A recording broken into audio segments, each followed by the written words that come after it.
시편을 한번 42편을 읽고 같이 설교 듣고 기도해 봅시다. 1절부터요. 제가 먼저 읽고 같이 교독하도록 합시다. 하나님이여, 사슴이 시냇물을 찾기에 갈급한 같이 내 영혼이 주를 찾기에 갈급하니이다. 내가 어느 때에 나아가서 하나님의 얼굴을 배울까? 사람들이 종일 내게 하는 말이 내 하나님이 어디 있느냐 하오니 내 눈물이 주야로 내 음식이 되었도다. 우리가 동행하여 기쁨과 감사의 소리를 내며 그들을 하나님의 집으로 인도하였더니 이제 그 일을 기억하고 내 마음이 상하는도다. 내 영혼아, 네가 어찌하여 낙심하며 어찌하여 내 속에 불안해하는가? 너는 하나님께 소망을 두라. 그가 나타나 도우심으로 말미암아 내가 여전히 찬송하리로다. 내 속에서 낙심이 되므로 내가 요단 땅과 헤르몬과 미살산에서 주를 기억하나이다. 주의 폭포 소리에 깊은 바다가 서로 부르며 주의 모든 파도와 물결이 나를 휩쓸었나이다. 낮에는 여호와께서 그의 인자하심을 베푸시고 밤에는 그의 찬송이 내게 있어 생명의 하나님께 기도하리로다. 내 반석이신 하나님께 말하기를 어찌하여 나를 잊으셨나이까? 내가 어찌하여 원수의 압제로 말미암아 슬프게 다니나이까 하리로다. 늘 내게 말하기를 내 하나님이 어디 있느냐 하도다. 같이 읽읍시다. 내 영혼아, 네가 어찌하여 낙심하여 어찌하여 내 속에 불안해하는가? 너는 하나님께 소망을 두라. 나는 그가 나타나 도우심으로 말미암아 내 하나님을 여전히 찬송하리로다. 아멘. 많이 읽었던 그리고 많이 좋아하시는 시편이죠. 저도 많이 누가 큰 소리로 내를 저도 많이 좋아하는 시편이고 오늘 이 시편을 한번 살펴보고 같이 기도하고 싶습니다. 노래 좋아하시나요? 노래. 지난 주일에 제가 주일날 이제 저는 늦게까지 좀 남은 청년들이랑 교제를 하고 하는데 97 또래 모임을 하고 있더라고요. 그래서 그 청년들이랑 잠시 교제를 하는데 그 청년들이 딱 오자 제가 저한테 목사님 어떤 노래 좋아하세요? 라고 이렇게 묻더라고요. 그 질문지가 있었나 봐요. 어떤 노래 좋아하나요? 묻더라고요. 그래서 제가 여기서 조금 거룩한 척하면서 저는 대중가요를 듣지 않습니다. 그리고 찬양을 주로 듣고 뭐 이렇게 경건하게 살고 있습니다. 뭐 이러면 좀 분위기를 망칠 것 같아서 한참 생각했어요. 내가 뭐 좋아하지? 하다가 생각해낸 것이 이하이 가수 있죠. 이하이의 한숨. 누군가의 한숨을 이렇게 생각했어요. 그래가지고 나는 인간에 대한 이해와 고백적인 가사를 담고 잔잔하게 부르는 노래가 좋아. 막 달리는 노래 말고 막 이렇게 답했는데 분위기가 그렇게 좋진 않더라고요. 그러시냐고 빨리 가라고 이런 분위기였어요. 저는 노래를 좋아합니다. 항상 일을 할 때 제 방에 들어오시면 뭐 피아노 연주곡이나 그래서 뭐 이렇게 그런 잔잔한 노래를 틀어놔요. 그리고 계속 그렇게 노래를 들으면서 이 책을 읽고 일하는 걸 이런 걸 되게 좋아해요. 부르지는 못해요. 부르는 걸 아내가 되게 싫어합니다. 이제 연애 때 한번 노래방 갔다가 노래방 한 번씩 가잖아요. 그리고 또 이제 분위기 잡으려는 남자들의 노래 있잖아요. 딱 듣고 다음번에 다시는 오지 말자. 우리 서로 노래방은 이제 죽을 때까지 가지 않는 걸로 약속하자 막 그랬는데 노래 좋아하세요? 노래?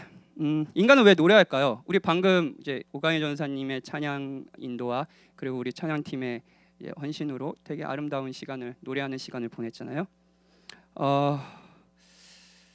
성향에 따라 노래를 좋아할 수도 있고 그렇게 많이 좋아하지 않을 수도 있지만 인간은 노래와 가까이 삽니다. 어떤 감정을 언어에 담고 그 언어에 곡조를 붙이고 부르는 거죠. 그래서 인간은 한편으로 노래하는 존재라고 할 수 있어요. 그런데 우리가 노래할 때를 생각해 볼까요?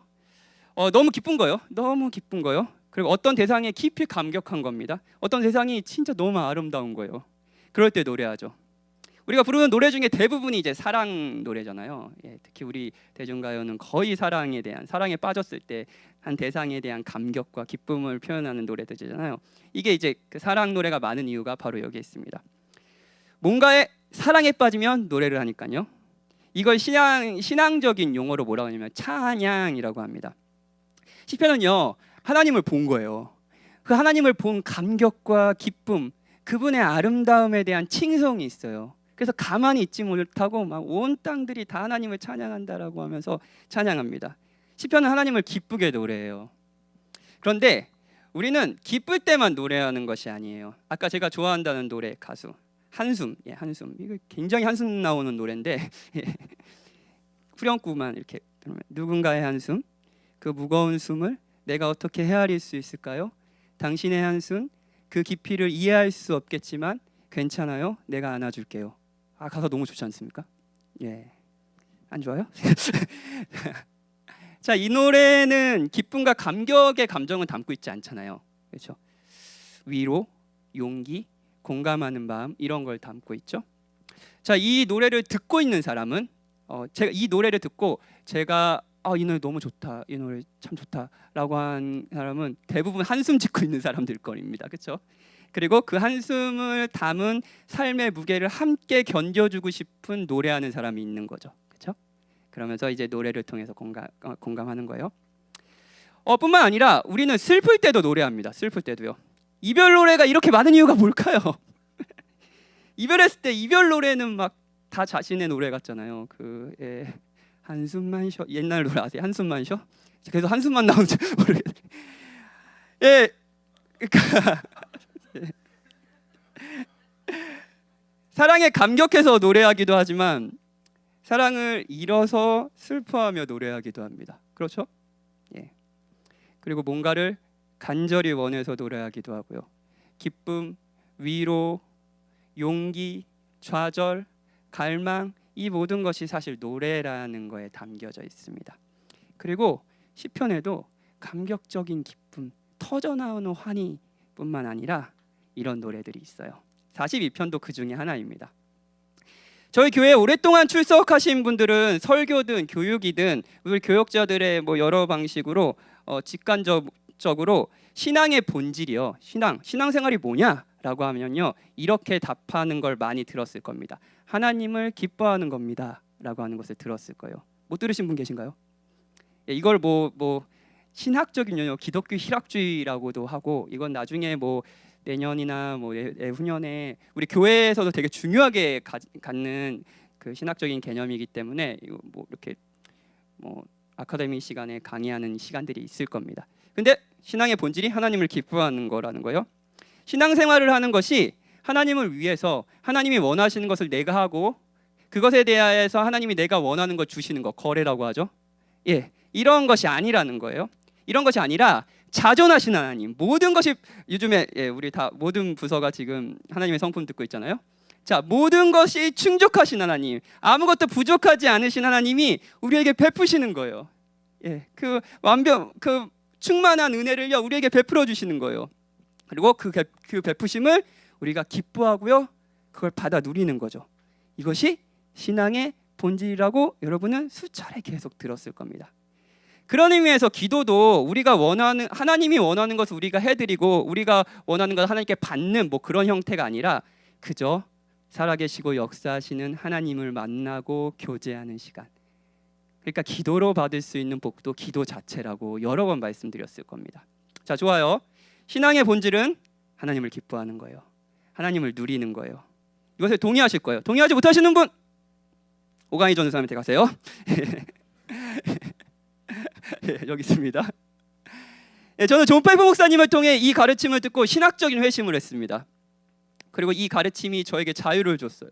굉장히 율법적인 인간이었거든요. 네, 하나님을 진짜 신앙생활 한다는 것이 그 하나님을 기뻐하고 사랑하고 하나님만으로 만족하는 것이구나라는 것들을 정말 더욱이 알게 됐어요. 그리고 하나님을 사랑하게 됐죠. 자, 좋아요. 저와 같은 경험을 하신 분도 계실 것이고 이성적으로 맞아, 신앙생활이 하나님을 기뻐하는 것이지 라고 납득은 하지만 아직 그게 뭔지, 하나님을 기뻐하신다고? 이게 도대체 뭐지? 난 하나님 기쁘지 않은데? 라고 하면서 이제 하시는 분도 계실 겁니다. 그런데 문제는 우리가 항상 하나님을 기뻐하지는 않는다는 거예요. 항상 기쁨과 감격의 노래, 찬양만을 하지는 않는다는 겁니다. 여기에서 우리는 고민에 빠집니다. 기독교 희락주의를 항상 강의하고 가르칠 때 사람들이 저에게 했던 질문이 이겁니다. 전 하나님을 기쁘지 않아요. 뭐가 잘못된 거죠? 그렇다면 신앙이 없는 건가요? 저는 신앙생활 거듭난 그리스도인이 아닌 건가요? 지금 하나님께 저는 엄청 냉담해요. 그리고 하나님께 원망들이 있어요. 이건 내가 하나님을 만나지 못했다라는 증거인가요? 뭐 이런 질문을 했어요. 이런 고민하신 적 있나요? 신앙이 없는 걸까요? 뭐 그럴 수도 있고 그렇지 않을 수도 있습니다. 하지만 확실한 건요, 신자는 현실에서 하나님을 마냥 기뻐하지만은 않는다는 거예요. 시편이 그것을 우리에게 알려줍니다. 사랑하는 여러분, 여러분이 절망에 빠지셨을 때가 있나요? 그때 마음이 격양되고 마음이 정죄되지 않는 말들이 막 쏟아 나오는 거예요. 내가 이 말을 왜 했지 막 후회하게 되고. 성경의 노래에는 바로 그런 노래들이 있습니다. 그 중에 가장 유명한 시편 중에 하나가 바로 42편이에요. 기쁘진 않지만 우리와 익숙한 찬양을 한번 들어보는 거예요. 오늘은요, 시인이 어떤 상황에 놓여 있는지는 정확히 알지 못합니다. 여러 추측들이 있어요. 표제를 보면 고라자손의 마스길은 교훈 같은 거거든요. 근데 이 고라자손의 마스길이라 나왔잖아요. 고라자손은 레위 지파 중에 성전에서 봉사하는 자손들을 가리킵니다. 아마도 찬양대처럼 찬양을 봉사했던 이제 지파였던 것 같아요. 그런데 6절에 보면 그가 있는 곳은요, 성전이 있는, 원래 성전에서 봉사를 하고 있어야 되잖아요. 근데 성전에 있는 예루살렘이 아니라 저기 북쪽 요단 땅, 요단강이 시작된다고 알려진 헤르몬과 마실산에 있어요. 그러니까 저기 위에 있는 거예요. 예. 억울하게 누명을 쓰고 귀향을 가서 있을 수도 있고요. 어떤 정황인지는 모르지만 어찌됐든 그는 성전을 떠나 있습니다. 그리고 자신이 기뻐하던 하나님을 예배하고 봉사하는 일이 이제 더 이상 할 수 없어요. 자신을 비방하고 억압하려는 대적들도 주위에 있고요. 그래서 고통을 받고 있습니다. 어떤 구약학자는 요단 땅, 헤르몬, 미살산, 그리고 이후에 바다, 파도, 물결 이런 모든 것이 죽음을 상징한다라고 여겨서 시인이 아마도 큰 병에 걸려 죽음을 앞두고 있는 상황일 거라고 예상하는 학자들도 있습니다. 둘 중에 어떤 것이든 시인은 하나님을 기뻐할 수 없는 현실에 있습니다. 그렇죠? 그때 시인은 어떻게 반응할까요? 노래합니다. 시인의 노래를 들어보죠. 오늘 제목은요, 갈망 이해되지 않는 현실에서의 찬양이에요. 1절이에요. 강렬한 비유로 시작합니다. 강렬한 비유예요. 원문의 첫 단어 자체가 사슴입니다. 그냥 이제 저희는 사슴부터 시작하지 않잖아요. 근데 첫 원문 이 시편의 첫 그 히브리어가 사슴이에요. 사슴. 그러니까 강렬하게 시작하는 거예요. 사슴이 시냇물을 찾고 있습니다. 이 부분을 읽으면 저는 처음에 이 부분을 읽을 때 이거 워낙 유명한 본문이잖아요. 아까 목마른 사슴 그 찬양도 워낙 유명하고요. 어렸을 때부터 불렀던. 근데 목마른 사슴이 시냇물을 찾는다라고 하면은 저는 어떤 그림을 떠올려냐면 옛날에는 평화로운 숲속이 있어요. 숲속이 막 새들이 지저귀어요. 그리고 중간에는 아주 맑은 옹달샘이 있습니다. 그리고 사슴이 막 평화롭게 펄쩍 이렇게, 걔는 왜 이렇게 펄쩍 뛰는지 모르겠어요. 펄쩍 뛰어와서 옹달샘을 막 먹습니다. 이런 장면을 저는 상상했어요. 그런데 시편 이 시인이 그린 그림은 그런 것이 아닙니다. 시냇물이라고 번역한 단어는요, 물이 철철 넘치는 그런 시냇물이 아니라 광야의 깊은 계곡 바닥에 흐를 듯 말 듯한 시냇물을 가리켜요. 광야예요. 물이 말랐어요. 근데 흐를 듯 말 듯한 얕은 시냇물을 가리켜요. 이스라엘은요, 우리나라와 달리 건기와 우기가 뚜렷한 나라입니다. 그래서 비가 많이 내리는 우기에는요, 요단강이 제일 유명한 강이잖아요. 근데 그 요단강이 되게 깊어요. 그러니까 사람이 그냥 건널 수 없을 정도로 아주 깊은 강이 됩니다. 근데 일단 건기가 되면 6개월 정도 건기가 되는데 건기가 되면 그 요단강도 말라주고요. 그냥 사람들이 그냥 지나다닐 수 있는 시냇물 같이 변해버려요. 그 큰 강도 그렇게 변해버리는 거예요. 그러면 건기가 되면 사실 요단강이 그런데 다른 곳은 어떻겠어요? 모든 물이 말라버리지 않겠어요? 그렇죠? 광야예요. 물이 찾을 곳이 없어요. 건기예요. 그래서 사슴이 살려고 여기저기 막 뛰어다닙니다. 그러던 와중에 흐를 듯 말 듯한 시냇물을 찾았어요. 이런 그림이에요. 갈급하는 단어도 원문의 의미를 충실히 반역한 번역은 그냥 갈급하다 정도가 아니라 소리 지르다입니다. 그러니까 사슴이 시냇물을 찾으며 소리 지르듯이라고 했는데 조금 상황에 맞게 번역하면 이런 거예요. 사슴이 개울 바닥에서 물 한 모금을 찾아 헐떡이듯이. 사슴은 사냥꾼에게 쫓겨 목이 타는 것이 아니라 오랜 가뭄으로 모든 시냇물이 말라버렸기에 물이 흐르는 저 개울의 밑바닥까지 내려가 헐떡이고 있습니다. 그리고 그런 사슴을 보면서 시인은 저 사슴이 나갔구나 라고 생각하는 거예요. 굉장히 강렬한 그림이죠. 시는 주를 찾기에 헐떡이고 있습니다. 주님이 도대체 어디에 계신 건가? 계시기는 한 건가? 그분이 나를 돌봐주시기는 하는 건가? 그분의 뜻은 무엇인가? 그분의 뜻이 무엇이기에 나는 지금 이러고 있는 건가? 찾고 찾아도 보이지 않습니다. 죽음의 시간이에요. 2절, 이 죽음의 시간에 시인은 하나님을 갈망합니다. 살아계신 하나님을요. 하나님이 없는 것 같이 여겨지는, 그래서 하나님의 얼굴을 뵐 수 없는 이 시기에도 시인은 이 죽음의 시기에도 하나님이 살아계시다는 것을 믿습니다. 그렇기에 헐떡이며 다른 것이 아니라 하나님을 찾고 있는 거죠. 그런데 3절에 보면 후반부에 이런 말이 나옵니다. 원래 원문에는 후반부의 말이 이제 더 먼저 나와요. 내 눈물이 주야로 내 음식이 되었도다가 먼저 나와요. 자, 목이 말라서 헐떡이며 생명의 하나님을 찾지만 시인은요, 자신을 살 수 있는 물을 얻는 대신에 눈물을 마시고 있습니다. 하나님이 주시는 건요, 생명의 물이 아니라 죽음의 눈물입니다. 눈물을 얼마나 흘렸는지 마치 그 눈물이 자신의 유일한 양식인 것 같이 느껴질 정도예요. 그리고 주위 사람들이 말합니다. 네 하나님이 어디 있느냐? 자, 시인은 누굴 찾고 있죠? 누굴 찾고 있어요? 하나님을 찾고 있어요. 그렇죠? 사슴이 가뭄 가운데 살고자 물을 찾듯이 힘든 상황에서 살고자 하나님을 찾고 있습니다. 시인은 정말 간절해요. 하나님을 원합니다. 그런데 주변 사람들이 뭐라고 하냐면요, 네 하나님이 어디 있느냐? 라고 이야기해요. 이런 거죠. 너가 지금 하는 일, 하나님을 간절히 찾는 일은 쓸모없는 일이야. 너 왜 쓸모없는 일 하고 있어? 라는 거예요. 목마른 사슴에게 물은 없다. 그리고 너는 죽을 거야. 라고 이야기하는 거예요. 우리의 현실이 있어요. 그리고 그 현실에 대해서 갖는 우리의 마음이 있습니다. 그것이 기쁨일 수도 있고 슬픔일 수도 있습니다. 분노일 수도 있고요. 그런데 이 마음은요, 공동체를 통해서 더 강화됩니다. 공동체를 통해서 더 강화돼요. 자, 기뻐요. 막 기뻐요. 그런데 그 기쁨을 아는 사람이 있어요. 기쁨을 같이 기뻐해 주는 사람이 있어요. 그럼 함께 기뻐하지 않겠어요? 그 기쁨이 배가 되지 않겠어요?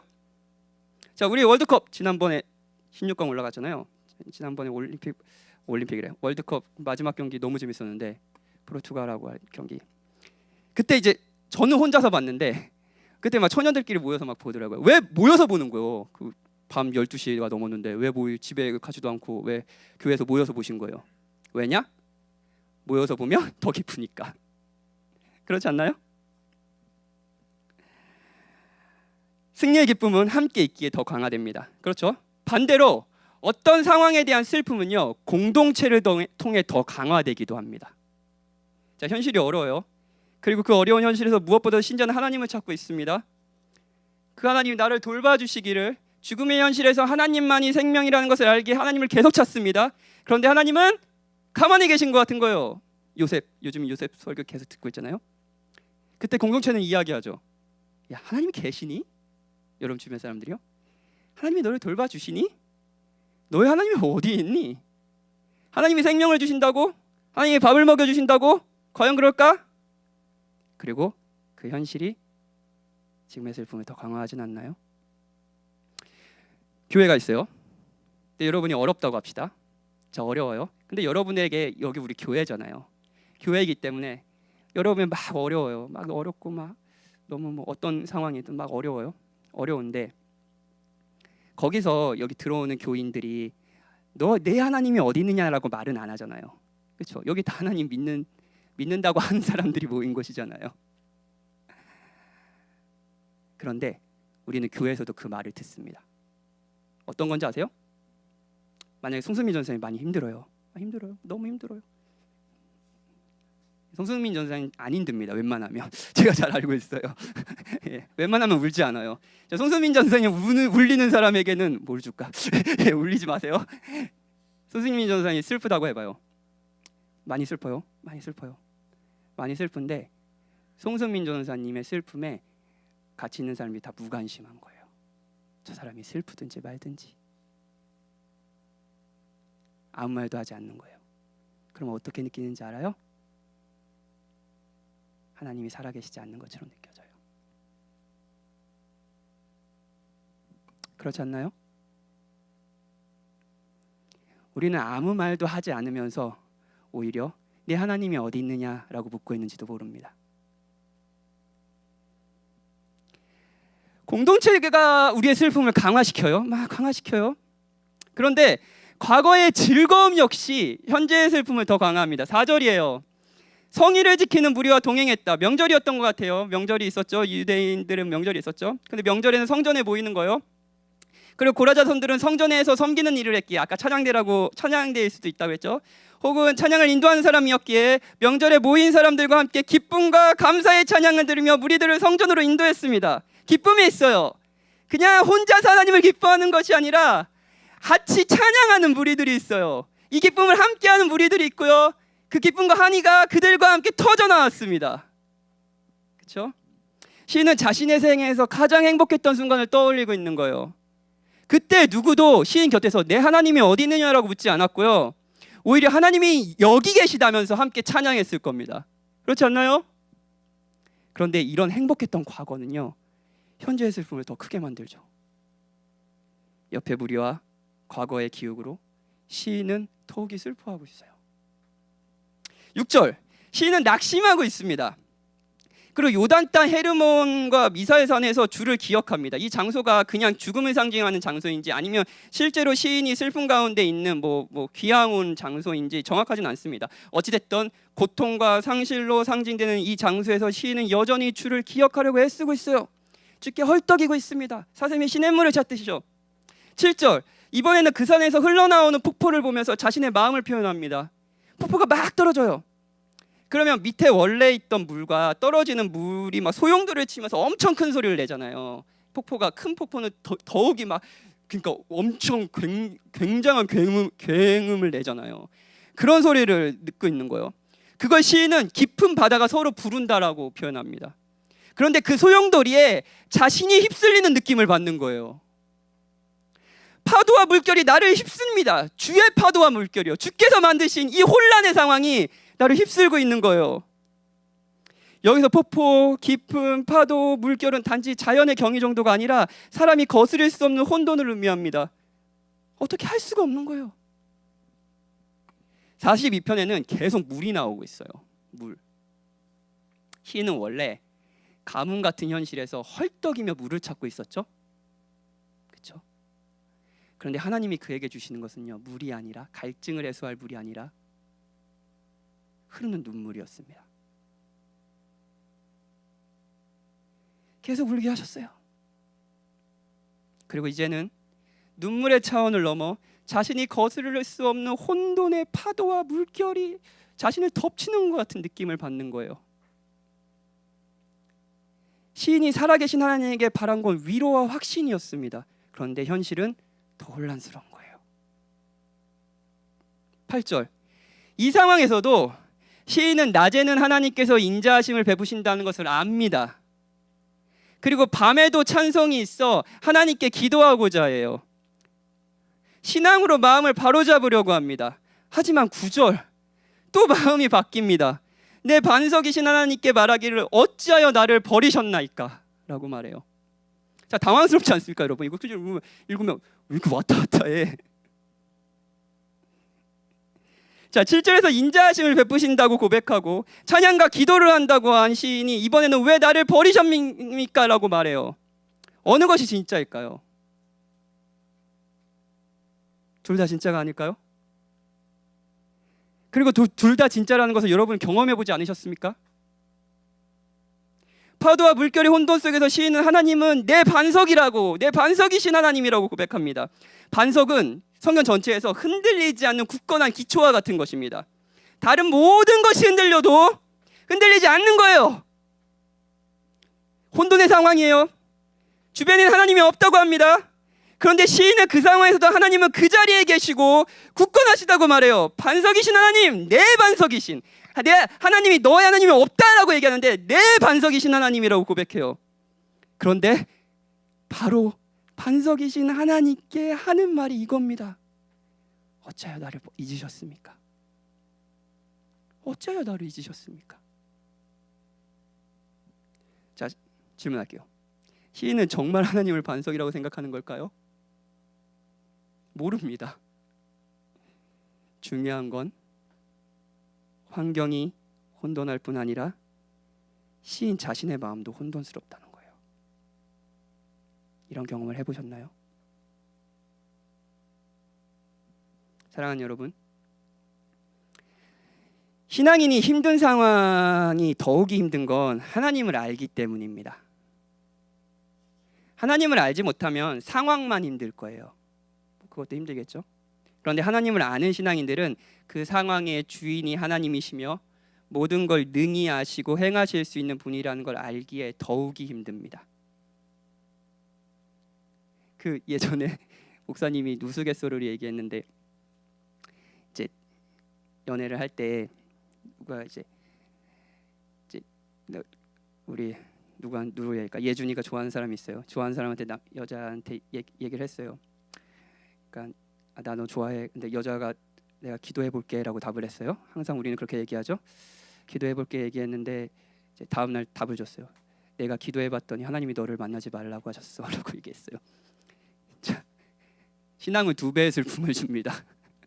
그냥 이 여자에게 버림받았을 뿐 아니라 하나님께도 버림받은 느낌이죠. 신앙은 그런 지점이 있어요. 여러분이 어려울 때 하나님이 주권적이시고 하나님이 선하신다는 걸 알기에 그 슬픔은 두 배가 되지 않습니까? 하나님의 부재로 느껴지거든요. 하나님께 버림받은 느낌이 들 거예요. 정말 하나님이 나를 잊으셨다는 생각이 들거든요. 하나님은 인자하심을 베푸시는 분이세요. 그 인자가 충만하신 분이십니다. 인자라고 번역한다는 헤세드예요. 언약적인 사랑이에요. 하나님은 우리에게 약속하시고 그 약속대로 우리를 사랑하시는 분이세요. 그리고 반석이세요. 그분은 흔들리지 않습니다. 생명이세요. 죽음과 같은 이 시기에도 우리에게 생명을 주시는 분이세요. 이 시에는 하나님에 대한 성경 전체를 통해서 알 수 있는 하나님에 대한 바른 이해가 있어요. 그리고 이 모든 것을 시인은 경험적으로 누렸을 겁니다. 아마도. 그러니까 시냇물을 찾듯 하나님을 찾고 있겠죠. 그런데 그래서 고통스러운 현실이 더욱이 힘든 겁니다. 그래서 말합니다. 어찌하여 나를 잊으셨습니까?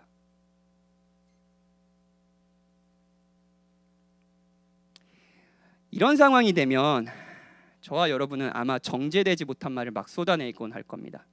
마음이 격양되고 충분히 생각하지 못한 말들, 감정들이 막 쏟아져 나오는 거예요. 욥기에 보면 고난받는 욥에게 친구들이 와서 막 충고를 합니다. 그러자 욥이 6장 26절에서 이런 말을 합니다. 너희가 남의 말을 꾸짖을 생각을 하나 실망한 자의 말은 바람에 날아가느니라. 실망한 자들의 말은 바람에 날아가느니라. 고난 가운데 마음이 흔들리는 자의 말은 바람에 날아간대요. 그 말이 정말로 그 사람의 마음인지 모른다는 거예요. 고통은 혼돈을 주고 혼돈의 상황에서 감정과 말이 막 쏟아져 나오니까요. 그래서 존 팔보 목사님의 교회에서는, 베들레헴 침례교회에서는 고통받는 사람들의 말을 분류하고 이런 말을 바람에 날아가는 말이라고 불렀다고 해요. 그 말을 다 받아들이지 않고 걸러 들으면서 그 시간을 잘 위로하고 같이 시간을 보내주는 거예요. 어쨌든 그 시간에 우리는 말을 쏟아내니까요. 아무튼 시인은 여기서 어찌하여 나를 잊으셨나이까라고 말할 때 신학적으로나 언어적으로나 정확한 질문을 하려는 의도가 아닙니다. 문자 그대로 하나님이 그를 잊으셨다고 말하려는 것도 아니에요. 이 표현 안에 시인의 감정이 담겨 있습니다. 현실에 대한 이해가 담겨 있어요. 그리고 혼돈이 있습니다. 사랑하는 여러분, 신앙의 본질은 하나님을 기뻐하는 겁니다. 그래서 하나님을 노래하는 겁니다. 우리 노래했죠? 그런데 이 신앙의 본질이 현실로 왔을 때 우리는 당황하는 일들을 만나곤 합니다. 하나님이 계시지 않은 것 같은 거예요. 하나님이 나를 잊으신 것 같은 거예요. 하나님을 기뻐할 수 없는 상황에 놓이는 거예요. 기뻐 노래할 수 없습니다. 다른 사람들 다 기쁜 것 같아요. 교회 온 사람들 다. 난 기쁘지 않아요. 그러면 우리는 신앙이 없는 걸까요? 시인은 하나님이 생명의 하나님이며 인자를 베푸시고 반석이라는 걸 압니다. 경험했습니다. 그리고 이 모든 경험은 지금의 현실을 더 슬프게 합니다. 그런 하나님이 느껴지지 않는 거예요. 하나님은 내 반석이신데 내 현실, 내 마음은 혼돈인 거예요. 그때 시인은 하나님을 찾고자 헐떡입니다. 갈망해요. 하나님, 저를 만나주세요.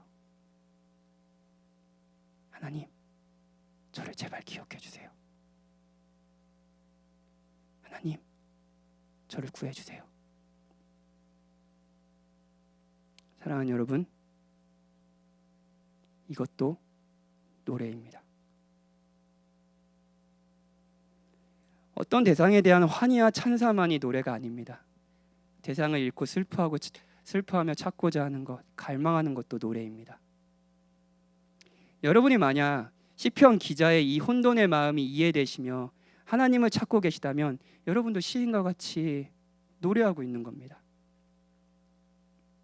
시인은 8절에서 낮에는 하나님께 그의 인자하심을 베푸시고 밤에는 그의 찬송이 내게 있어 생명의 하나님께 기도한다고 말했어요. 1차적으로 이 말은 낮이든 밤이든 모든 시간 속에서 하나님께서 은자를 베푸시고 그의 찬송을 내게 주셔서 기도하게 하신다는 것을 의미합니다. 그런데 시인은 하나님이 인자를 베푸시는 상황을 낮이라고 칭했고요. 의도적으로요. 어쩌면 밤은 주로 성경 속에서 밤은 하나님의 인자하심을 충분히 느껴지지는 않지만 그래도 그를 찬송하게 하셔서 노래하게 하셔서 기도하는 시간일 수도 있습니다. 그렇다면 이 찬송은 뭘까요? 기쁨과 한이요? 그건 아닐 겁니다. 갈망, 잃은 것을 찾고자 하는 갈망. 이건 역시 신자의 삶의 일부입니다. 하나님을 기뻐하는 자는 하나님을 기뻐하지 못할 때 갈망하죠. 기쁨과 갈망, 여러분은 아십니까? 시인은 자신의 상황과 마음의 혼돈을 여러 그림으로 묘사하지만 반복하는 후렴구가 있습니다. 그건 5절과 11절이에요. 우리 같이 읽어볼까요? 5절 11절이에요. 같이 읽읍시다. 시작. 내 영혼아, 네가 어찌하여 낙심하며 어찌하여 내 속에서 불안해하는가? 너는 하나님께 소망을 두라. 그가 나타나 도우심으로 말미암아 내가 여전히 찬송하리로다. 자, 주변 사람들 하나님이 어디 계시냐고 말하고 자신도 스스로 어찌하여 하나님 나를 잊으셨습니까? 라고 묻습니다. 그런데 그 상황에서 시인은요, 잠깐 이런 혼돈의 상황에서 잠깐 자신과 자신의 자아와 좀 거리를 둡니다. 그리고 자신에게 선포하는 거죠. 혼돈 속에 있는 자신에게요. 이 부분을 마틴 로이드 존스 목사님은 영적 침체라는 아주 좋은 책에서 이렇게 말합니다. 이 인용구는 너무 많이 들어서 여러분 많이 익숙하실 거예요. 우리가 살면서 겪는 불행 대부분은 우리가 자신에게 말하는 대신 자신에게 귀 기울이기 때문입니다. 하나님이 나를 잊으셨어. 아침에 눈을 뜨는 순간 당신의 머릿속에 스치는 생각들을 떠올려 보라. 당신은 원하지 않았지만 그 생각들은 당신에게 말을 걸고 어제의 골치 아픈 문제들을 상기시킨다. 당신에게 말을 거는 이 사람은 누구인가? 바로 당신의 자아, 당신이다. 이제 이 사람이 처리하는 방식을 보자. 그는 자아가 당신에게 말하도록 두는 대신 자아에게 말하기 시작한다. 그는 자신에게 묻는다. 내 영혼아, 네가 어찌하여 낙심하는가? 그의 영혼이 그를 낙심시키고 절망에 빠뜨렸기 때문이다. 그리하여 그는 일어서서 말한다. 자아여, 현진아, 내가 말할 테니 너 말하지 말고 잠시 내 말에 귀를 기울여다오. 잠시 혼돈에 빠져 있는 나에게서 나와서 그런 나를 지켜보는 거예요. 그리고 말하는 거죠.